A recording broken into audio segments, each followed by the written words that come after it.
Ouais, c'est quoi ce nom? Sapiens. Oh, donc ici nous sommes à la ferme avicole des Grands Champs. Le Grand Champ c'est le lieu-dit. On est en Dordogne, mais on est à 5 km de la Charente, 5 km de la Charente-Maritime et 5 km de la Gironde. On est dans le Périgord vert, on appelle ça. On a du poulet bien sûr, c'est la volaille de base, de la pintade, de la canette de Barbarie, du pigeon, du lapin, on a quelques autruches. On n'est pas loin des 60 ans, ce qui est remarquable pour une exploitation agricole. Voilà. Et moi j'ai toujours vécu ici. Alors quand on dit poulet, c'est un terme générique qui veut dire poulet et poulette de chair. Et quand on emploie le terme poulette dans la profession, ça veut dire que c'est des poulettes pondeuses. C'est deux animaux très différents.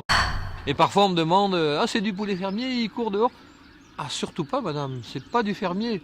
Je considère que l'industrie a volé le mot fermier et l'a dévalorisé. Alors c'est quoi la différence? Bien sûr qu'ils vont dehors et qu'ils mangent du maïs, mais c'est pas ça qui les rend meilleurs. Ça nous fait plaisir à nous, dans notre tête d'être humain. Mais ce qui les rend meilleurs, et ça paraît très curieux ce que je vous dis, c'est l'âge. C'est quelque chose auquel on pense pas. Alors nous, c'est notre manière de nous démarquer, si on veut. La plupart des gens qui font comme nous, on est sur des marchés de niche. Et donc, ils font du gras, ils font ce qu'on appelle une chair persillée, ils font ce qu'on appelle des infiltrations graisseuses, un mélange de chair et de graisse, un peu comme les chapons ou les poulardes. Et c'est ça qui fait du goût pour une volaille. Et bien, quand vous êtes sur un marché où tout le monde vous dit que c'est fermier, il y a quand même des problèmes là, eh bien, n'achetez pas le plus petit.